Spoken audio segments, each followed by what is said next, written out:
Hello everyone, welcome back to my YouTube channel study with Muskan. Friends, जैसा कि आप सभी जानते हो कि अभी हरियाणा सीईटी का एग्ज़ाम कंडक्ट कराया गया है, जो कि आपका 5 एंड 6 नवंबर को था। 4 शिफ्ट में ये एग्ज़ाम रहा है। तो हमारी लास्ट वीडियो में हमने 6 नवंबर का इवनिंग शिफ्ट का जो एग्ज़ाम था, ठीक है, उसके आंसर्स हमने देखे थे। तो आज के हमारी इस वीडियो में हम 6 नवंबर का जो मॉर्निंग शिफ्ट का एग्ज़ाम था उसको डिस्कस करेंगे, उसके आंसर्स देखेंगे। अभी हम सिर्फ आंसर्स को देखेंगे, ठीक है। मैथ्स को लेकर अलग से एक वीडियो लेकर आएंगे जिसमें कि आपको सभी क्वेश्चंस को सॉल्व करके भी दिखाया जाएगा, ठीक है। तो अभी सिर्फ हमें आंसर चेक करने हैं अपने। तो आज की इस वीडियो में ये 6 नवंबर का मॉर्निंग शिफ्ट का एग्ज़ाम है जिसका कोड था D3। तो जिनका भी ये कोड रहा है, ठीक है, वो यहाँ से अपने आंसर्स को अच्छे से ईजिली मैच कर सकते हैं। तो चलिए शुरू करते हैं अपने आज के सेशन को। हमारा ये जो फर्स्ट क्वेश्चन है ये मैथ्स रिलेटेड है, ठीक है। यहाँ से मैथ्स के 15 क्वेश्चन हैं, वो देखते हैं। देखिए, हम इनका डायरेक्ट आंसर करेंगे, सॉल्यूशन हम अलग से एक वीडियो बनाएंगे, उसी में करेंगे, ठीक है। देखिए, क्वेश्चन पूछा गया है कि एक व्यक्ति अपनी आमदनी का 75% खर्च करता है, उसकी आमदनी 20% बढ़ जाती है, तो वह अपने खर्चे में भी 10% की बढ़ोतरी कर लेता है। आपको बताना है कि उसकी बचत में कितनी बढ़ोतरी हुई है, कितनी इंक्रीजमेंट हुई है। तो इसका करेक्ट आंसर रहेगा ऑप्शन थर्ड, यानी कि 50% की बढ़ोतरी हुई है, ठीक है। तो जिन्होंने भी 50% किया है उनका करेक्ट आंसर है। आगे देखते हैं। एक प्राकृतिक संख्याओं की सूची में 15 मिलाने पर माध्य 2 से बढ़ जाता है। इस नई सूची में 1 मिलाने पर संख्याओं का माध्य 1 से घट जाता है। वास्तविक सूची में कुल कितनी संख्याएं हैं, ये आपको बताना है। तो इसका करेक्ट आंसर रहेगा ऑप्शन 4, यानी कि 4 संख्याएं हैं, ठीक है। नेक्स्ट क्वेश्चन है, ये आपको ऐसे संख्याएं दी गई हैं, ठीक है। इसका आप डायरेक्ट आंसर देखते हैं। थर्ड ऑप्शन जो है इसका सही रहेगा, 72:1:9। नेक्स्ट है, एक आमदनी का जो ए है उसकी आमदनी का 5%, बी की आमदनी का 15% और बी की आमदनी का 10%, सी की आमदनी के 20% के बराबर है, ठीक है। यहाँ पर ये इसके बराबर दे रखा है ए का बी से, और यहाँ पर क्या है, बी का सी से कंपैरिजन करके बता रखा है। यदि सी की आमदनी 2000 है तो ए बी सी की आमदनी का आपको योगफल बताना था। इजी है, ठीक है। सोल्यूशन हम अलग से वीडियो में करेंगे, यहाँ पर हम सिर्फ डायरेक्ट आंसर देखते हैं। तो इसका करेक्ट आंसर रहेगा ऑप्शन थर्ड, 18,000, ठीक है, ये इसका आंसर रहेगा। फिफ्थ क्वेश्चन है, एक दूध वाले ने दूध में कुछ पानी मिलाया जिससे उसे मिश्रण को क्रय मूल्य पर बेचने पर 25% का प्रॉफिट हुआ। मिश्रण में क्रमशः आपको पानी और दूध की मात्रा का रेशो बताना है, ठीक है। तो इसका करेक्ट आंसर है ऑप्शन 3, 1:4। नेक्स्ट है, एक बस जो 24 मीटर प्रति सेकंड की गति से जा रही है, तो क्या है, ये पूरा आप देख लीजिए क्वेश्चन। इसका डायरेक्ट आंसर देख लेते हैं क्या रहेगा। वैसे तो देखिए इसका आंसर 108 मीटर निकल कर आता है, बट ऑप्शन में नहीं है, ठीक है। तो ये क्वेश्चन अभी डाउट में आपका, तो इसके बारे में करेक्ट आंसर हम बाद में देखते हैं। नेक्स्ट क्वेश्चन है, ए ने 85,000 लगाकर क्या है, एक व्यापार बिजनेस शुरू किया। कुछ समय के बाद उसने इतने पैसों के साथ बी इस व्यापार में क्या है, मिल जाता है। यदि वर्ष के अंत में उनका जो लाभ का प्रॉफिट का रेशो वो है 3:1 है, तो आपको बताना है कि बी कितने समय के लिए साझेदार रहा, यानी कि कितने टाइम तक उसने पार्टनरशिप को रखा। तो इसका करेक्ट आंसर रहेगा आपका ऑप्शन 3, 8 महीनों तक, ठीक है। नेक्स्ट है, ये आपको यहाँ पर एक सम दे रखा है, इसको आपको सोल्व करना है, ठीक है। तो इसका करेक्ट आंसर देख लेते हैं, डायरेक्ट रहेगा 5 इसका सही आंसर रहेगा। नेक्स्ट में बोला गया है कि एक लड़का है, ठीक है, उसको क्या है 25 से गुणा करने को कहा गया था किसी संख्या को, लेकिन उसने गलती से क्या किया, इनका रिप्लेस करके 52 से उसको मल्टीप्लाई कर दिया। तो आपको उसका गुणनफल, सही गुणनफल से 324 ज़्यादा आया, जो उसका करेक्ट आना चाहिए था उससे 324 ज़्यादा आया। तो आपको बताना है कि वो गुणा करने वाली संख्या कौन सी थी। तो इसका करेक्ट ऑप्शन फोर्थ जो है सही रहेगा, 12, ठीक है। वो संख्या कौन सी थी, 12 थी। नेक्स्ट क्वेश्चन में आपको n एक प्राकृतिक संख्या है, इसके बारे में बताया गया है, जो कि बड़ी से बड़ी संख्या कौन सी होगी, ठीक है, जो कि इससे हमेशा डिवाइड होगी। तो इसका करेक्ट आंसर रहेगा आपका ऑप्शन 1, यानी कि 6 वो डिजिट होगा। नेक्स्ट क्वेश्चन है जो 11, ठीक है, इसका आंसर रहेगा आपका ऑप्शन फर्स्ट, यानी कि 10, ठीक है। देखिए, जैसा कि मैंने आपको बताया कि इसमें हम इसको सोल्व नहीं करेंगे, सोल्व के लिए हम अलग से एक मैथ्स की वीडियो बनाएंगे, ठीक है। जितने भी क्वेश्चंस आपके हरियाणा के इस सीईटी एग्ज़ाम में पूछे गए हैं, वो सभी के सभी क्वेश्चंस उसमें सॉल्व करेंगे। नेक्स्ट आपको दी गया है, ठीक है, ये आपको परसेंटेज दे रखी है, दर दे रखा है और 15 महीनों के लिए। इस तरीके से ये पूरा क्वेश्चन आप रीड आउट कर सकते हो, जिसका आपका सही आंसर रहेगा ऑप्शन 2, 3120 रुपये, ठीक है, ये आपकी अमाउंट रहेगा। नेक्स्ट है कि एक किसी काम को 15 दिन में करता है, ये क्या है, टाइम एंड वर्क का क्वेश्चन है, तो इसका करेक्ट आंसर रहेगा आपका ऑप्शन 3, 8/15। नेक्स्ट आपको आयत की लंबाई चौड़ाई क्या है, रेशो में दी गई है। इससे आपको क्या है, इसका परिमाप और क्षेत्रफल, उसका रेशो भी दिया गया है, तो आपको ये पूरा सॉल्व करना है, जिसका आंसर 6 रहेगा, ठीक है, यानी कि ऑप्शन 4 जो है आपका करेक्ट होगा। नेक्स्ट क्वेश्चन है कि आपको क्या है, 5 संतरे 10 रुपये के भाव से खरीदे जाते हैं, ठीक है, और उनको 6 संतरों को क्या है 15 के भाव से बेचा गया, तो आपको इसमें क्या करना है, प्रॉफिट परसेंट बताना है। तो इसका करेक्ट आंसर रहेगा आपका ऑप्शन 4, 25%। अब आते हैं हमारे जीके के क्वेश्चन पे। निम्नलिखित में से कौन से शब्द भारतीय संविधान की प्रस्तावना में 42वें संशोधन जो कि 1976 में हुआ था उसमें जोड़े गए थे? दो शब्द वो कौन से हैं? तो एक है आपका समाजवादी और दूसरा है पंथ निरपेक्ष, ठीक है, ये दोनों ऑप्शन जो है सही रहेंगे, यानी कि ए और डी। तो आपका ऑप्शन जो है थर्ड करेक्ट रहेगा, ए और डी इसका सही आंसर है। देखिए, अगर क्वेश्चन आपको क्लियरली नहीं दिखाई दे रहा है तो इसलिए मैं आपको वो सब पढ़कर बता रही हूँ, ठीक है। घरेलू हिंसा से महिलाओं का संरक्षण अधिनियम 2005 में ये आया। इसके संदर्भ में निम्नलिखित में से कौन सा कथन जो है वो सही नहीं है, आपको ये बताना है। ऑप्शंस देख लेते हैं। यह अधिनियम केवल वैवाहिक संबंधों को संरक्षण देता है तथा लिव इन संबंधों को कानूनी संरक्षण नहीं देता है, ऐसा नहीं है, तो फर्स्ट ही आपका आंसर रहेगा। बाकी ऑप्शंस भी देख लेते हैं। यह अधिनियम आर्थिक शोषण को घरेलू हिंसा का एक प्रकार मानता है, करेक्ट है। यह अधिनियम यौन शोषण को घरेलू हिंसा का एक प्रकार मानता है, ये भी सही है। यह अधिनियम महिलाओं की शारीरिक तथा वाचिक शोषण दोनों से सुरक्षा करता है, तो ये भी सही है। इन्होंने हमसे पूछा था कि करेक्ट कौन सा नहीं है, तो ऑप्शन फर्स्ट आपका सही रहेगा। नेक्स्ट है संघाई सहयोग संगठन सदस्य राज्यों के अभियोजक जनरल की 23 सितंबर 2022 को संपन्न होने वाली 20वीं बैठक कहाँ पर आयोजित की गई थी, ये की गई थी अस्ताना में, ठीक है, करेक्ट आंसर रहेगा इसका ऑप्शन थर्ड। नेक्स्ट है निम्नलिखित में से कौन सा नेटवर्क उपकरण डाटा पैकेट से गंतव्य पता यानी कि एड्रेस निकालता है और इसे एक तालिका में देखता है कि पैकेट को कहाँ भेजा जाए और केवल निर्धारित उपकरणों को सिग्नल भेजता है। तो ये सब किसके द्वारा होता है राउटर के द्वारा, ठीक है। तो यहाँ पर आपको ये गलत लिखा हुआ है, राउटर इसका करेक्ट आंसर रहेगा ऑप्शन सेकेंड। नेक्स्ट है आपको पूछा गया है कि सभी उपकरण जो कंप्यूटर से सूचना प्राप्त करने यानी कि आउटपुट के काम आते हैं, आउटपुट डिवाइस आपसे पूछी गई है, तो करेक्ट आंसर रहेगा ऑप्शन 2, एलईडी डिस्प्ले मॉनिटर, ये भी आउटपुट है डिवाइस है, ठीक है। इंकजेट प्रिंटर, ये भी आउटपुट डिवाइस है, और प्लॉटर, ठीक है, ये भी एक आउटपुट डिवाइस है, तो करेक्ट आंसर है आपका सेकंड। आपको बताना था कि कौन सी टेक्टोनिक गतिविधि के परिणाम स्वरूप उत्पन्न की गई है, वो कौन सी झील है, आपको बताना था, तो करेक्ट आंसर रहेगा सेकंड, वुलर झील। नेक्स्ट है उस सॉर्टिंग अथवा वर्गीकरण प्रक्रिया का नाम क्या है जो तत्वों की दी हुई एक सूची को सॉर्ट करने और उनके क्रम में न होने वाले उनकी अदला बदली से संदर्भित होती है, तो ये करेक्ट आंसर रहेगा आपका बबल सॉर्ट, ठीक है, करेक्ट आंसर है आपका बबल सॉर्ट। नेक्स्ट क्वेश्चन है 1960 में गुजरात और महाराष्ट्र नामक दो नए राज्यों का सृजन करने के लिए निम्नलिखित में से किस राज्य को दो भागों में बांटा गया था? तो इसका राइट आंसर रहेगा ऑप्शन फोर्थ यानी कि बॉम्बे। नेक्स्ट है निम्नलिखित देशों में से महिलाओं को मतदान का अधिकार देने वाला अंतिम देश कौन सा था? तो सभी को पता है वो कौन सा था, सऊदी अरब। नेक्स्ट है नकद आरक्षित अनुपात को किसके पास रखा जाता है? बैंकिंग से रिलेटेड क्वेश्चन है, अच्छा क्वेश्चन है, जीके है, ठीक है, तो करेक्ट आंसर रहेगा आपका आरबीआई, ठीक है, भारतीय रिजर्व बैंक। क्वेश्चन नंबर 26 है कौन सा देश व्यापार करने की सरलता इसके सूचकांक पर इंडेक्स पर क्या है 2021 में सबसे टॉप पर रहा है? तो करेक्ट आंसर है आपका न्यूजीलैंड। नेक्स्ट क्वेश्चन है एपिकल मेरिस्टेम के बारे में कौन सा कथन सही है?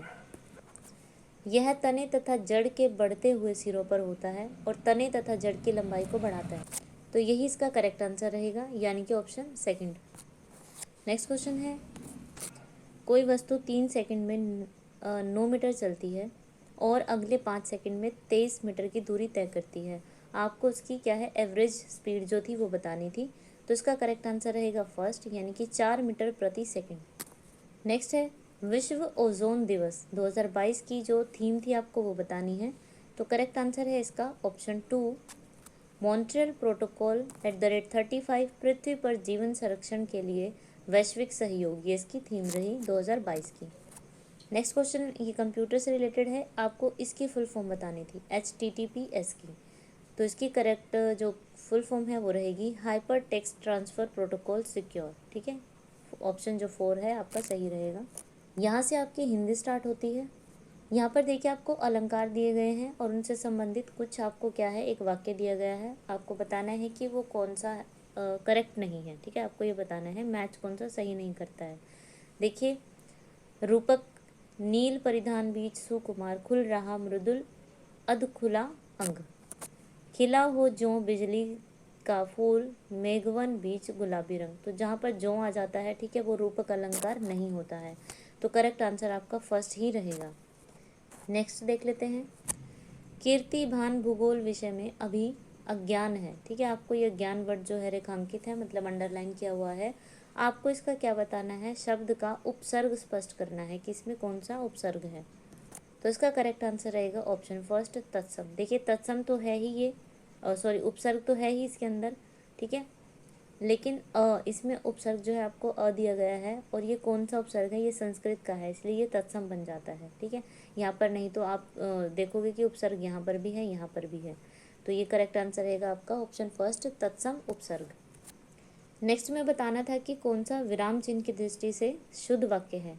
तो शुद्ध वाक्य रहेगा आपका थर्ड, मेरे मित्र। यहाँ पर आपको अल्प विराम दिखा, एक लेखिका है, फिर से अल्प विराम दिखा, आजकल एक पुस्तक लिख रही है। ठीक है, और यहाँ पर क्या आ गया, पूर्ण विराम। ठीक है, इस तरीके से आपका थर्ड ऑप्शन सही रहेगा। ये थोड़ा ब्लर है, ठीक है, इसलिए मैं आपको पढ़कर बता रही हूँ। मेरे माता पिता डैश में रहते हैं, वाक्य के रिक्त स्थान के लिए आपको नगर शब्द दिया हुआ है, इसका आपको क्या करना है, विलोम बताना है। ठीक है, तो यहाँ पर गांव, कस्बा, महानगर, शहर ये सब दिया हुआ है। तो इसका फर्स्ट ऑप्शन सही रहेगा। ठीक है, जो आपका शहर होता है, नगर होता है, उसका जो अपोजिट होगा, विलोम शब्द होगा, वो गांव बनेगा। इसमें आपको बताना है कि जो स्त्रीलिंग नहीं है। देखिए मैंने पहले भी आपको पिछली वीडियो में बताया था, उसमें भी एक क्वेश्चन ऐसा आया हुआ था जिसमें आपको पुल्लिंग या स्त्रीलिंग बताना था। तो आपके पास दो वर्ड होते हैं, एक होता है अच्छा और एक होता है अच्छी। ठीक है, आपको हर वाक्य के आगे ये लगा कर देख लेना है, तो आपको अपना आंसर मिल जाएगा। दुनिया अच्छी या फिर अच्छी दुनिया। ठीक है, अच्छा किस्सा, अच्छी किस्सा तो नहीं होता है ना, तो अच्छा किस्सा होता है। ठीक है, ये आपका क्या हो जाएगा, करेक्ट आंसर हो जाएगा। बाकी सभी सलाह भी, अच्छी सलाह, अच्छी अदालत। ठीक है, इस तरीके से आपका किस्सा जो शब्द है वो सही रहेगा। संकल्प में बताना है कि कौन सी संधि है, तो इसमें व्यंजन संधि है। नेक्स्ट है, ये आपको क्या है, प्रत्यय दिए हुए हैं, आपको बताना है कि कौन सा सही सुमेलित है। तो जो सही सुमेलित है वो है ऑप्शन फोर्थ, अन। अन प्रत्यय है जो वो रावण में है, मोहन में है, श्रवण में भी दिया हुआ है। नेक्स्ट आती है आपकी इंग्लिश। ठीक है, आपको क्या है, रीअरेंज करना था, और आपको ये कुछ वाक्य जो है वो दिए हुए थे, जो आपको लाइंस दी हुई थी, आपको सेंटेंसेस को क्या है, रीअरेंज करना था, एक सीक्वेंस में लगाना था। तो इसका करेक्ट आंसर रहेगा आपका फर्स्ट, यानी कि QSPR। ठीक है, आप इसको इस सीक्वेंस से लगाकर इसको मीनिंगफुल बना सकते हो। नेक्स्ट में आपसे पूछा गया है कि आपको करेक्ट पैसिव वॉइस बताना है, किसका, bring a cup of coffee का। तो इसका करेक्ट आंसर रहेगा आपका second, let a cup of coffee be brought. ठीक है, नेक्स्ट आपको सेंटेंस दिया हुआ है, आपको ये 3 पार्ट्स में मिलेगा। आपको इसमें से बताना है कि किस में एरर है। तो इसका करेक्ट आंसर रहेगा आपका ऑप्शन फर्स्ट में इसके एरर दिया हुआ है, इस वाले लाइन में। नेक्स्ट में ये आपको एक पैसेज दिया हुआ था। ठीक है, आपको इसको पढ़ना था, तो हम इसके डायरेक्ट आंसर करते हैं। यहाँ वाले आपके जो फिल इन द ब्लैंक्स है, इसमें आपका आएगा फोर्थ ऑप्शन, डज अफेक्ट। ठीक है, यहाँ पे रहेगा डील्स आपका आंसर, यानी कि सेकंड। इस वाले में आपके जो फिल इन द ब्लैंक्स है, इसके अंदर आएगा आपका ऑप्शन 4 जो है सही रहेगा। नेक्स्ट आपको इसमें करेक्ट अल्टरनेटिव ढूंढना था, ठीक है, वो बताना था। तो दैट आर प्लांटिंग, इसका जो अल्टरनेटिव वो बन जाएगा that you plant. Fill in the blanks आपको करना था, इसमें आएगा आपका विद, ठीक है, बहुत ईजी था ये। नेक्स्ट में आपको क्या है, सेंटेंस दिया हुआ है, इसमें आपको इनडायरेक्ट स्पीच को देखना है कि कौन सा इसका सही रहेगा। तो करेक्ट आंसर रहेगा इसका ऑप्शन 2। आप इसको देख लेना, ठीक है, हम सिर्फ अभी आंसर देख रहे हैं।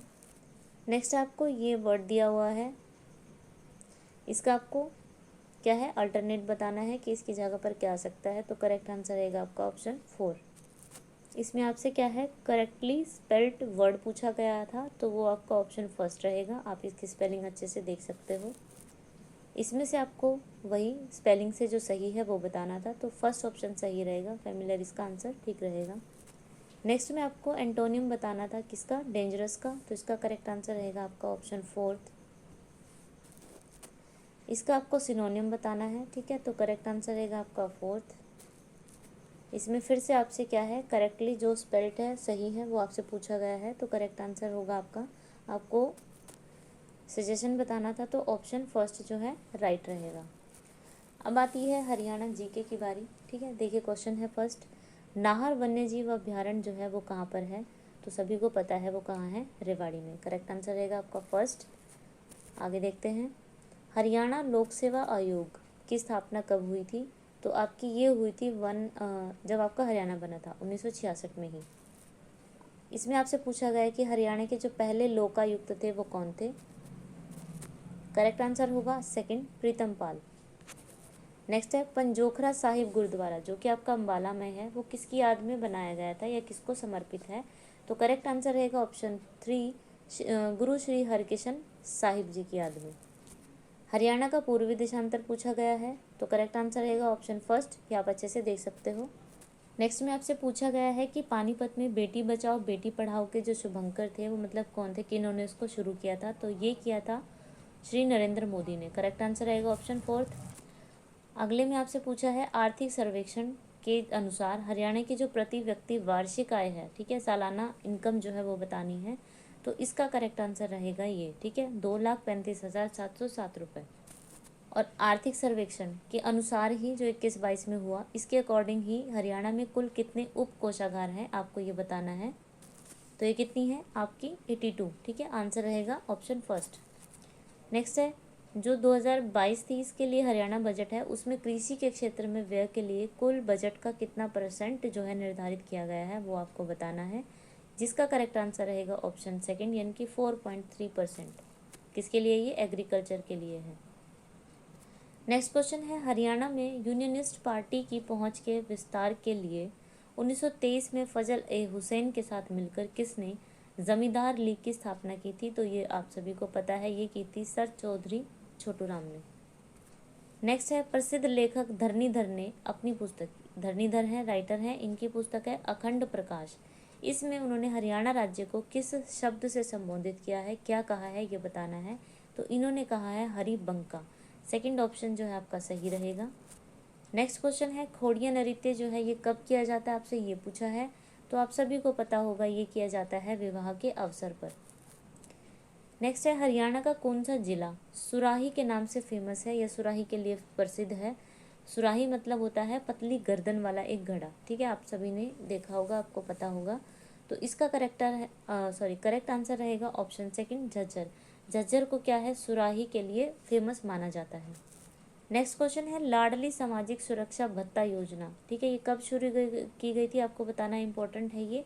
तो ये आपकी 1 जनवरी 2006 को इसकी शुरुआत की गई थी। नेक्स्ट है पर्यटकों का आकर्षण क्षेत्र जो मोरनी हिल्स है, आपको बताना है हरियाणा में कहाँ पर है। तो यहाँ ऑप्शन के हिसाब से वो 4th ऑप्शन आपका सही रहेगा, पंचकुला में। आगे देखते हैं राजीव गांधी अक्षय ऊर्जा पार्क हरियाणा में कहाँ पर है, तो ये आपका रहेगा गुरुग्राम में। नेक्स्ट देखते हैं हरियाणा में अरावली की पहाड़ियों का सबसे ऊंचा क्षेत्र है, मतलब सबसे ऊंची जो उसकी चोटी है ये आपको बताना है। तो इसका ऑप्शन 4 जो है सही रहेगा, डोसी की पहाड़ियाँ, ठीक है। आगे देखते हैं हरियाणा की कुल भूमि का कितना % कृषि के अंतर्गत आता है, तो ये आता है 70%, ये करेक्ट आंसर है इसका। नेक्स्ट है हरियाणा राज्य के पहले अनाज एटीएम की स्थापना किस जिले में हुई थी? तो ये की गई है गुरुग्राम में। ठीक है, आंसर रहेगा गुरुग्राम। नेक्स्ट है, हरियाणा के किस नृत्य रूप को हरियाणवी गिद्दा कहा गया है? तो ये कहा गया है झूमर को। ठीक है, इसको क्या बोलते हैं? हरियाणवी गिद्दा बोलते हैं। नेक्स्ट देखते हैं, निम्नलिखित में से कौन हरियाणा हरिकेन के नाम से फेमस है? तो ये आप सभी को पता है, तो वो है कपिल देव। ठीक है, नेक्स्ट क्वेश्चन है, हरियाणा से आने वाली निर्मल गुलिया जो है, इनका संबंध किस खेल से है वो बताना है। तो ये है जिम्नास्टिक्स, यानी कि कसरत खेल से इनका रिलेशन है। नेक्स्ट क्वेश्चन है, हरियाणा के किस व्यक्ति को सामाजिक कार्य के क्षेत्र में 2022 का पद्मश्री सम्मान प्रदान किया गया है? तो ये है ओम प्रकाश गांधी। ठीक है, इनको ये अवार्ड जो है दिया गया है। नेक्स्ट क्वेश्चन है, गुग्गा नवमी का जो त्यौहार है वो पूरे हरियाणा में कब मनाया जाता है? तो करेक्ट आंसर रहेगा ऑप्शन फर्स्ट, भादो के चंद्र मास में इस त्यौहार को मनाया जाता है। यहाँ से फ्रेंड्स आपकी रीजनिंग शुरू होती है। ठीक है, देखिए इसको हम सॉल्व नहीं करेंगे, सोल्यूशन अगर आपको चाहिए, मतलब पूरा सॉल्व करके अगर आपको दिखाना है तो आप कमेंट बॉक्स में कमेंट करके बता सकते हैं। ठीक है, फिर जल्दी ही हम आपके लिए वो वीडियो भी लेकर आएंगे। तो देखिए यहाँ पर आपसे एक ये क्वेश्चन पूछा गया है जिसमें आपको सीक्वेंस में कुछ पर्सन्स को बिठाना था। तो उसको सॉल्व करने के बाद जो उसका करेक्ट आंसर उन्होंने पूछा है कि सुनीता के साथ कौन कौन बैठा है, मतलब दाएं और बाएं दोनों तरीके से। तो ऑप्शन सेकंड जो है सही रहेगा, पंकज और तारा। ये आपसे कुछ कॉमन सेंस का क्वेश्चन पूछा गया है कि जब आप किसी ऐतिहासिक स्थल का दौरा करते हैं तो आप प्रयत्न करते हैं, मतलब क्या करते हैं आप उस चीज़ का दौरा करने के बाद? डिज़ाइन के सांस्कृतिक अथवा सामाजिक पहलू का पता लगाते हैं, पॉजिटिव लग रहा है। फ़ोटो लेना और एक नीरस जीवन से अंतराल का आनंद लेना, ये नहीं है कि सिर्फ ये पर्पस नहीं होता कि आप सिर्फ फ़ोटोज़ क्लिक करने जाओ। मात्र एक स्थान से दूसरे स्थान पर घूमकर समय व्यतीत करना, ऐसा भी नहीं है। अपने मित्रों के साथ आनंद लेना, सिर्फ ये भी नहीं, मतलब जो एक आपको क्या है, प्रैक्टिकली आप कुछ भी करें लेकिन आपको यहाँ पर क्वेश्चन में जब आपसे पूछा जाता है तो आपको पॉजिटिव आंसर ही देना है। ठीक है, ये आपको एक सीरीज़ दी गई थी। ठीक है, आपको बताना था कि यहाँ पर क्या आएगा, तो करेक्ट आंसर रहेगा आपका सेकंड 48। नेक्स्ट भी एक सीरीज़ है, इसमें भी आपसे यहाँ पर पूछा गया है कि यहाँ पर क्या आएगा, तो आप इसको सॉल्व करके जब देखोगे तो यहाँ पर आएगा ऑप्शन फोर्थ, यानी कि 131। ठीक है, यहाँ पर आपसे पूछा गया था कि कौन सा सबसे अलग है। ठीक है, आपको जो 4 ऑप्शन दिए गए हैं आंसर्स के, तो उनमें से आपको बताना था कि 3 एक जैसे हैं लेकिन एक उनसे अलग है। देखिए यहाँ पर पेल में आप देख सकते हो 2 वोवल दिए गए हैं, ज़ीरो में भी 2 वोवल हैं, केयर में भी 2 वोवल है, लेकिन स्टार में सिर्फ एक है, तो सेकंड ऑप्शन जो है सही रहेगा। अब आपको देखना है कि मतलब आपको बताना है कि जैसा इसका इससे रिलेशन है तो इसका रिलेशन किससे होगा। ठीक है, भेड़ का रिलेशन मेमना से है, तो जो तितली है उसका रिलेशन किससे होगा? लार्वा से। आंसर फर्स्ट आपका सही रहेगा।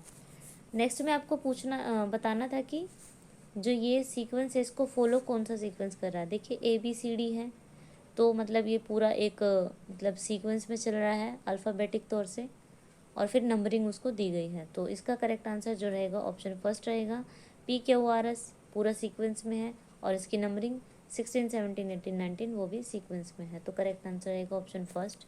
नेक्स्ट क्वेश्चन है, ऐसी संख्या संयोजन का चयन कीजिए जिसके अनुसार अक्षरों को व्यवस्थित किए जाने से एक सार्थक शब्द बनाया जा सके।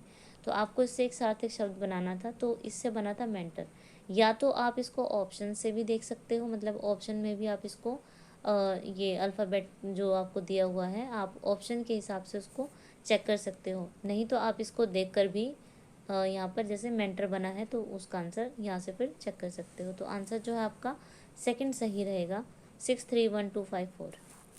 ये भी इजी है, आपको एक टेबल दी गई है। ठीक है, आपको इनके नीचे नंबरिंग दे रखी है, तो उसमें से आपको बताना था EMRS का क्या नंबर बनेगा।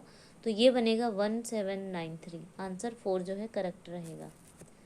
देखिए एक बस चालक जो है वो P से Q स्थान तक 5 अलग अलग रूट के बारे में जानता है। ठीक है, मान लीजिए P से Q के पास जाएगा तो 5 रूट ये जानता है। ठीक है, Q से R के पास जाएगा तो ये यहाँ पर 3 रूट जानता है, और R से S तक जाएगा तो ये यहाँ पर कितने 2 रूट जानता है। वह P से S तक कितने रूट के बारे में जानता है, मतलब P से S तक कितने रूट के बारे में आपको बताना था जानता है। तो इनमें आपको क्या कर देना है, सिंपली इनको आपस में मल्टीप्लाई कर देना है। 5 ते 15, 15 दूनी 30, ठीक है। आंसर रहेगा सेकंड यानी कि 30। नेक्स्ट क्वेश्चन में क्या है, ये आपको एक वर्ड दिया गया है, ठीक है। इसमें आपको बताना है कि कौन सा शब्द बनाया जा सकता है। तो देखिए लोकल, LO, इसमें L है, O है, ठीक है, C है, लेकिन एक L है। हाँ, इसमें 2 L दिए गए हैं लेकिन यहाँ पर एक ही L है, ठीक है। ये तो नहीं बनेगा। फिर आपका सेकंड भी नहीं बनेगा। इसका करेक्ट आंसर रहेगा आपका थर्ड, ठीक है, डिटेल। ये इसका आंसर सही रहेगा। नेक्स्ट में आपको मैंगो का ये कोड दिया गया है, आपको 5 का कोड निकालना था। ये नंबरिंग दे रखी है सीधी सीधी, आपको इसकी भी नंबरिंग चेक करनी थी। तो आंसर रहेगा सेकंड 697820। नेक्स्ट में आपको बताना था कि कौन सा भिन्न है, यानी 3 एक पैटर्न को फॉलो कर रहे होंगे, एक नहीं कर रहा होगा। फर्स्ट में देखिए 7 की टेबल है, ठीक है, ये 8 की टेबल है, 9 की टेबल है, लेकिन ये 6 की टेबल नहीं है, तो यही अलग है, यही आंसर ठीक रहेगा। ये क्वेश्चन आपको पूछा गया है कि एक पिक्चर की ओर देखते हुए, ठीक है, पूरा क्वेश्चन है ये। तो इसका करेक्ट आंसर रहेगा ऑप्शन 4 बुआ, इसका आंसर सही आएगा। लास्ट क्वेश्चन आपका सिलोक का है, ठीक है। आपको ये कुछ स्टेटमेंट दे रखी है, आपको डायग्राम बनाना है। डायग्राम के बाद आपको चेक करने हैं ये वाले स्टेटमेंट, ठीक है, जो इन्होंने इस डायग्राम के बेस पर दिए हैं। तो आप इसको देख लेना एक बार डायग्राम बना के। तो इसका करेक्ट आंसर बता देती हूँ, वो रहेगा सेकंड। जो सेकंड और थर्ड है, यानी कि सेकंड और थर्ड है, यही इसका सही रहेगा। तो फ्रेंड्स यहाँ पर हमारे 100 क्वेश्चन जो हैं वो ख़त्म होते हैं। ये कौन सा एग्ज़ाम हमने किया, CET का, जो 6 नवंबर का मॉर्निंग का एग्ज़ाम था, ठीक है, वो हमने यहाँ पर डिस्कस किया है। मैथ्स के जो क्वेश्चंस हैं या फिर रीजनिंग के जो कुछ क्वेश्चन हैं, ठीक है, इन सब को अगर आपको सोल्यूशन के साथ देखना है तो प्लीज़ आप वीडियो के नीचे कमेंट ज़रूर कीजिए, ताकि जल्दी ही सोल्यूशन करके भी मैं आपके लिए एक वीडियो लेकर आऊँ। अभी सिर्फ हमने इसके डायरेक्ट आंसर्स देखे हैं, ठीक है, ताकि आप अपने आंसर्स को मैच कर सको। बाकी की हमारी जो 2 शिफ्ट रहती हैं, जल्दी ही मैं उनको ये वीडियो भी आपके लिए लेकर आऊँगी। तो अगर फ्रेंड्स आपको मेरी ये वीडियो अच्छी लगी है तो प्लीज़ वीडियो को लाइक कीजिए, शेयर कीजिए, और मेरे चैनल पर अगर आप नए हो तो चैनल को प्लीज़ सब्सक्राइब ज़रूर कीजिए। आगे आने वाले समय में जितने भी हम NCERT बेस्ड वीडियोस करेंगे वो आपके आगे आने वाले सभी एग्ज़ाम्स के लिए इम्पोर्टेंट रहने वाली हैं। तो प्लीज़ वीडियो को ज़रूर लाइक कीजिए और शेयर कीजिए। And thank you so much for watching my video.